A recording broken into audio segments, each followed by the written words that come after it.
Welcome back. I know it's been a while since I've done one of these, but I'm finally ready to address it.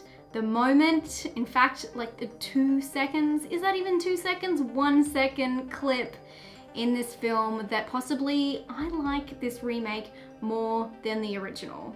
Don't hurt me. You all know what I'm talking about. You can read the title. This scene reminds me a little bit of the subliminal flash of the demon face in The Exorcist. And just like that scene, I did not ask for it, and it continues to give me nightmares. Those kind of nightmares that you have when you close your eyes, even during the day. Before I get into it, if you haven't subscribed, now is a great time to, and if you enjoy these videos, give them a thumbs up and I'll make more of them. Also, I want to remind you want to stay to the end because we'll be hearing from another film fanatic and the scene that shook them. But let's talk about that scene.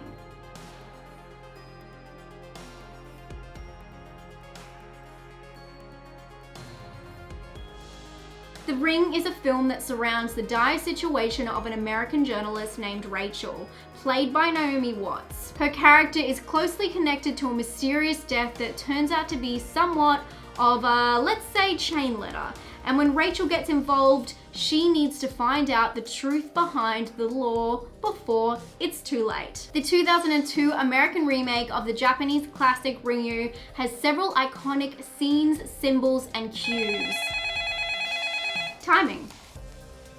I'm not answering that.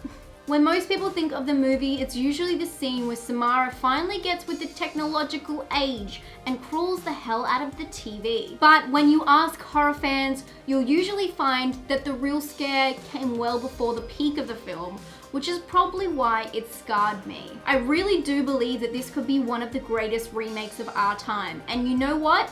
The numbers do not lie. Before 2017's It was released, The Ring 2002 held the title of the highest grossing horror remake in history, grossing a total of $249 million worldwide. Just to put that in comparison, the film had a budget of only 48 mil, and the rights from the original film Ringu were bought for 1 million. The film was changed dramatically from the original, which obviously involved a lot of Japanese culture and mythology, but it still paved the way for many American remakes of Asian films such as Dark Water, The Eye, Shutter, and The Grudge. Overall, for a remake, the film kicked ass and is widely considered a hit in the box office and for the horror community. And just for example, it ranks 6th in Bloody Disgusting's top 20 films of the decade.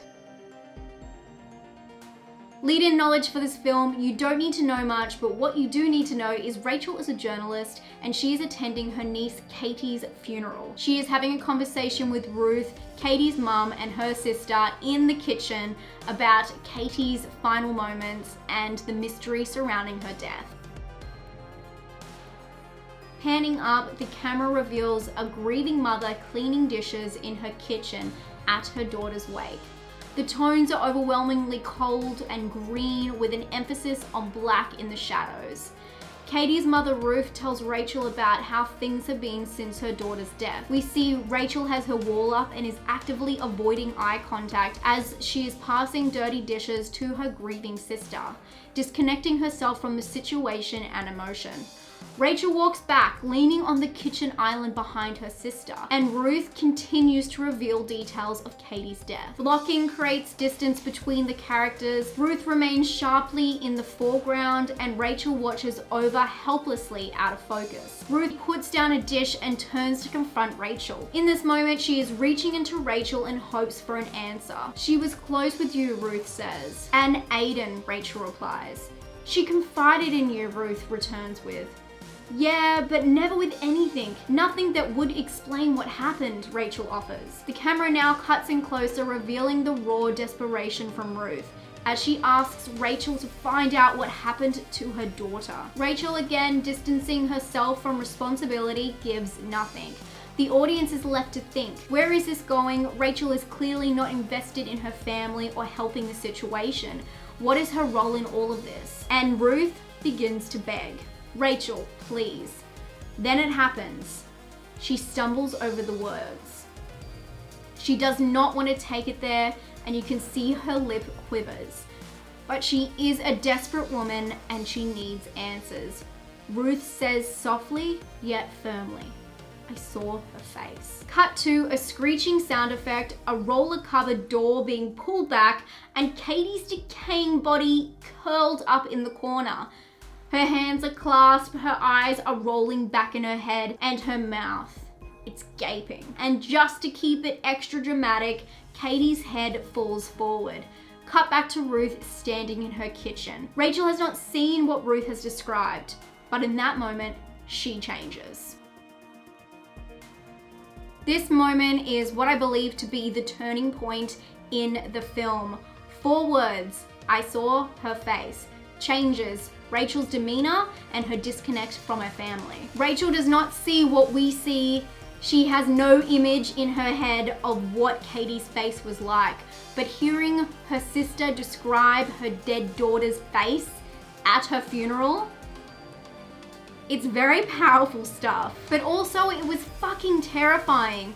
The scene starts off as a conversation in which the audience is seeking to get some truth and clues from. It obviously builds up the characters and their backstories and relationships, but what no one was expecting was to see the dead body which was cut from the first scene, which is meant to build up the whole story. This is totally different to what an American audience is expecting to see out of a movie in the cinemas. A horror movie. You're meant to have everything laid out, the dead body is revealed straight away. But the fact that they held on to the most gory, disgusting, and creepy scene of all and spliced it into this conversation later in the film is quite amazing and of course unexpected. Usually we're expecting Samara, to call up her girls, ask to come chill, kill them, leave their dead bodies on the ground, usually a face in a pile of blood. That's what we're used to. But this film does it so differently. The film cuts ghastly conclusions from the first scene and places them neatly into a vulnerable conversation between family members at a funeral. Welcome to 2002's The Ring, where nowhere is safe. So for the rest of the film, when you hear a phone ring or you see some static, you're a little bit startled because death could be lurking anywhere.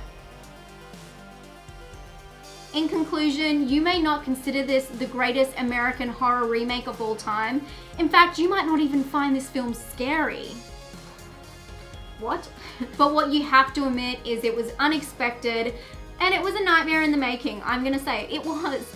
I'm so scared. I was so scared watching this, and I'm sure some of you guys can relate. Let me know down below if you were shook by this, because I remember being so terrified for weeks afterwards, just closing my eyes and seeing it, and it's definitely stuck with me. The imagery was perfect, spot on. If you like this video, please give it a thumbs up so I know to do more, but you don't want to go anywhere because we're about to hear from one of my good friends about a scene that terrified them. Hey everyone, my name is Gabby. For that scene, I decided to choose a movie that has really impacted me, and that is Martyrs. Martyrs is a 2008 French psychological horror film by Pascal Laugier, and it revolves around 2 girls, Anna and Lucy, and Lucy believes that she was taken by a secret society and tortured when she was younger. And so they go off to try to find this secret society, and unfortunately for them, there is a secret society. They do get caught, and Anna is forced to become a martyr. And Mademoiselle, she runs a secret society, and they torture and do horrible things to poor Anna. And when all in hopes of her transcending and having some glimpse into the afterlife, into God, or whatever lays beyond this realm. And she finally does transcend, and she has a brief discussion, exchange of words with Mademoiselle, and she whispers something in her ear, and what she says we have no idea. Even after the movie's over, like, Pascal does not say ever in interviews like what exactly went on between them, but she whispers something to Mademoiselle, and it is enough to make Mademoiselle go into her bathroom and pull out a handgun and kill herself. And her last words is, "Keep doubting." So we have no idea if Anna told her, yes, there is an afterlife and, you know, you're going to be punished for your sins on earth, or there is nothing and everything that you've done with torturing young women and torturing people has been for naught. And so it goes back and forth, and it definitely leaves us with more questions than answers. It's a very confusing ending because it can be interpreted different ways by different people, whether it is a good ending, like, you know, she did get an answer finally, or is there really nothing in the afterlife and we have to live with that, and knowing that knowledge is enough to make us want to kill ourselves, because that's what Mademoiselle does. And there's so many questions, and it's a very cool twisted ending.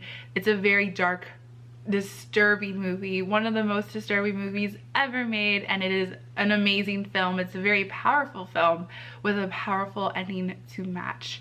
And for me, that is why that scene is the ending, because it had me on the edge with so much build up, and then to have that ending come crashing on me just left me wanting more and in tears. And so it's a very great ending, and I really think it's a good choice for that scene. All right guys, I hope you enjoyed this. Thank you, Emma, so much for having me on here. Love you. Bye everyone.